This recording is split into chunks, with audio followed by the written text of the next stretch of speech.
எழுப்புதலை கொண்டு வருவது ஜெபக்குழுவா ஜெபக்கூடுகையா? ஜெபிப்போம். அன்புள்ள பிதாவே, இந்த வேலைக்காக தோத்திரம். எங்களோடு பேசும், உம்முடைய நாமத்தை மகிமைப்படுத்தும். இயேசு கிறிஸ்துவின் நாமத்தில் ஜெபிக்கிறோம் நல்ல பிதாவே, ஆமேன். கர்த்தருக்கு மகிமை உண்டாவதாக. 2 வசனங்களை வாசிக்க விரும்புகிறேன். மத்தேயு சுவிசேஷம் 18ஆம் அதிகாரம் 19 மற்றும் 20. அல்லாமலும் உங்களில் 2 பேர் தாங்கள் வேண்டிக் கொள்ள போகிற எந்த காரியத்தை குறித்தாகிலும் பூமியிலே ஒருமனப்பட்டிருந்தால் பரலோகத்தில் இருக்கிற என் பிதாவினால் அது அவர்களுக்கு உண்டாகும் என்று உங்களுக்கு சொல்லுகிறேன். ஏனெனில் 2 பேராவது 3 பேராவது என் நாமத்தினாலே எங்கே கூடியிருக்கிறார்களோ அங்கே அவர்கள் நடுவிலே இருக்கிறேன் என்றார். நமது தேசத்திலே உண்டாயிருக்கிற ஜெப எழுப்புதலுக்காக ஆண்டவருக்கு தோத்திரம். எல்லா திருச்சபைகளிலும் ஜெப கூடுகைகள் உண்டு. எல்லா ஊழியங்களிலும் ஜெப கூடுகைகள் உண்டு. திரள் கூட்ட ஜனங்கள் நேரடியாகவும் ஆன்லைன் மூலமாகவும் ஜெபிக்கிறார்கள். ஆனால் நாம் வாசித்த வசனங்களில் ஆண்டவராகிய இயேசு கிறிஸ்து சொல்லுவது ஜெப கூடுகையை குறித்தல்ல, ஜெப குழுவை குறித்து. இந்த வசனங்களை யாரை பார்த்து சொல்லுகிறார்? தனது சீசர்களை பார்த்து இயேசு சொல்லுகிறார். இயேசு சீசர்களிடம் சொல்லுவது என்ன? வசனம் 19 உங்களில் 2 பேர் என்று இயேசு ஆரம்பிக்கிறார். வசனம் 20 2 பேராவது 3 பேராவது என்று ஆரம்பிக்கிறார். உங்களில் 2 பேர் ஒருமனப்பட்டால் நீங்கள் வேண்டிக் கொள்ளுகிற காரியம் கிடைக்கும், உண்டாகும் என்று இயேசு சொல்லுகிறார். என் பெயரால் 2 பேராவது 3 பேராவது கூடினால் அவர்கள் மத்தியில் நான் இருப்பேன் என்று ஆண்டவர் வாக்கு கொடுக்கிறார். ஆண்டவர் இயேசு இங்கே சொல்லுவது என்ன? நீங்கள் 2 அல்லது 3 பேர் ஒரு மனதோடு கூடி வரும்போது நான் அங்கே வருவேன், நீங்கள் கேட்கும் காரியத்தை தருவேன், செய்வேன் என்று இயேசு சொல்லுகிறார். இந்த இடத்தில் ஒரு மனம் என்பது முக்கியமான ஒரு வார்த்தையாகும். 2 பேர் 3 பேர் தான் என்பதல்ல. அதற்கு மேல் 500 பேர் கூடி வந்தாலும் ஒரு மனம் அங்கு இருக்குமானால் ஆண்டவர் அங்கே வருவார், வேண்டும் காரியத்தை தருவார். ஆனால் கவனிக்க வேண்டிய ஒன்று என்னவென்றால், ஒரு மனம். கூடி வரும் நபர்களின் எண்ணிக்கை கூட கூட ஒரு மனம் குறையும், இல்லாமல் போய்விடும். நான் மீண்டுமாக சொல்லுகிறேன், ஜெபிக்க கூடி வரும் நபர்களின் எண்ணிக்கை கூட கூட அங்கே ஒரு மனம் குறைந்துவிடும் அல்லது இல்லாமல் போய்விடும். இதுதான் உண்மை. ஒரு மனம் என்றால் என்ன? எல்லாருடைய விருப்பமும் ஒன்றாக இருப்பதல்ல, எல்லாருடைய நோக்கமும் ஒன்றாக இருப்பது. அதுதான் ஒரு மனம் என்பது. ஜெபிக்க கூடி வரும் மக்களின் விருப்பம் ஒவ்வொருவருக்கும் ஒவ்வொரு விதமாக இருக்கும். அழைப்பை பொறுத்து, ஊழியத்தை பொறுத்து, குடும்பத்தை பொறுத்து, வேலை தொழிலை பொறுத்து, இருக்கும் சூழ்நிலையை பொறுத்து விருப்பங்கள் மாறுபடும். ஆனால் ஜெபிக்க கூடி வரும் மக்களின் நோக்கம் ஒன்றாக இருக்க வேண்டும். ஆண்டவரின் நாம மகிமை, ஆண்டவரின் ராஜ்ய விரிவு என்று நோக்கம் ஒன்றாக இருக்க வேண்டும். இப்படி ஒரு மனதோடு கூடி வரும்போது ஆயிரக்கணக்கான மக்கள் கூடினாலும் ஆண்டவர் வருவார், ஜெபத்தை கேட்டு பதில் தருவார். ஒரு மனதோடு நாம் ஜெபிக்க கூடி வரும் பொழுது நமக்குள்ளும் நம்மை கொண்டும் ஆண்டவர் கிரியை செய்வார். ஜெபக்குழு ஜெப கூடுகையாக மாறும்போது அங்கே ஒரு மனம் குறைகிறது. சில நபராய் ஜெபித்தது சில 100ஆய் மாறும்போது அங்கே ஒரு மனம் குறைகிறது. தேவன் தாம் விரும்பும் கிரியைகளை செய்ய முடியவில்லை.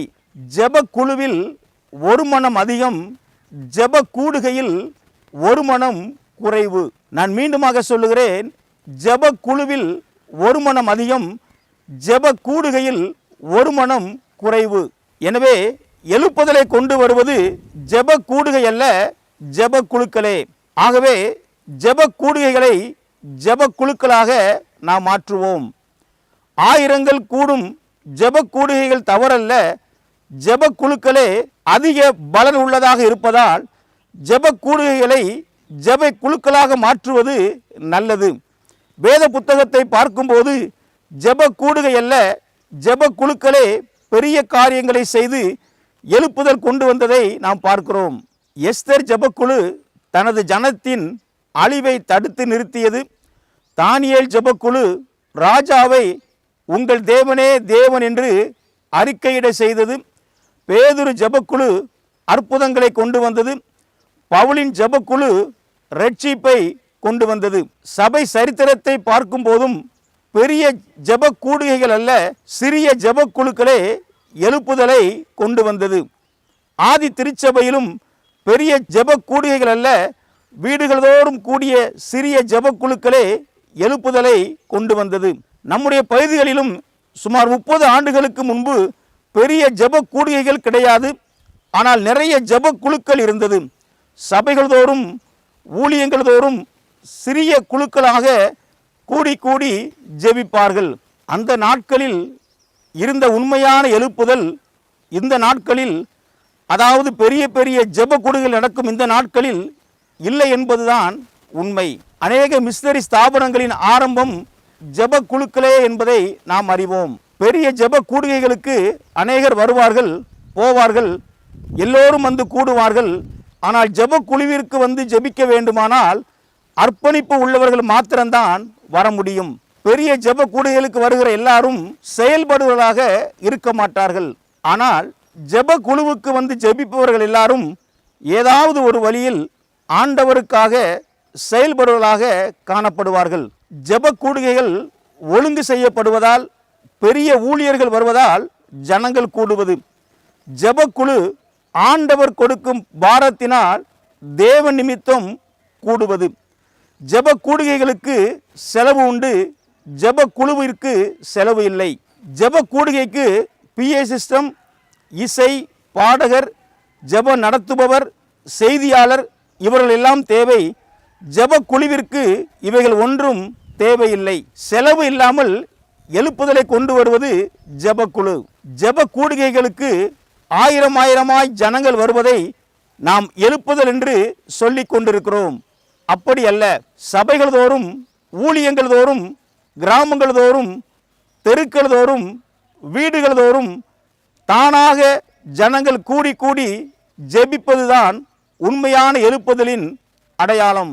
இயேசுவுக்கு 12 சீஷர்கள் இருந்தாலும் அதில் 3 பேரை பிரித்து தனியாக ஜெபக்குழு நடத்தி ஜெபித்ததை வேதத்தில் நாம் பார்க்கிறோம்.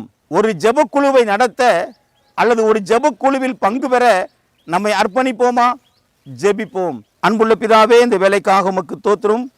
ஆண்டவரே, பெரிய பெரிய ஜெப கூடுகைகள் அல்ல, சிறிய ஜெபக்குழுக்களே எழுப்புதலை கொண்டு வந்ததை வேதத்திலும் சபை சரித்திரத்திலும் பார்க்கிறோம். எனவே ஆங்காங்கு சிறிய சிறிய குழுக்களாக நாங்கள் ஜெபித்து ஆண்டவரே எழுப்புதலுக்கு அடித்தளமிட நீர் எங்களுக்கு உதவி செய்ய வேண்டும் என நாங்கள் ஜெபிக்கிறோம். நீர் மாத்திரம் மகிமைப்படும். இயேசு கிறிஸ்துவின் நாமத்தில் ஜெபிக்கிறோம் நல்ல பிதாவே, ஆமேன். ஜெப குழுக்களே எழுப்புதலின் அடையாளம். மறந்து விடாதீர்கள். தேவன் தாமே உங்களை ஆசீர்வதிப்பாராக. ஆமேன்.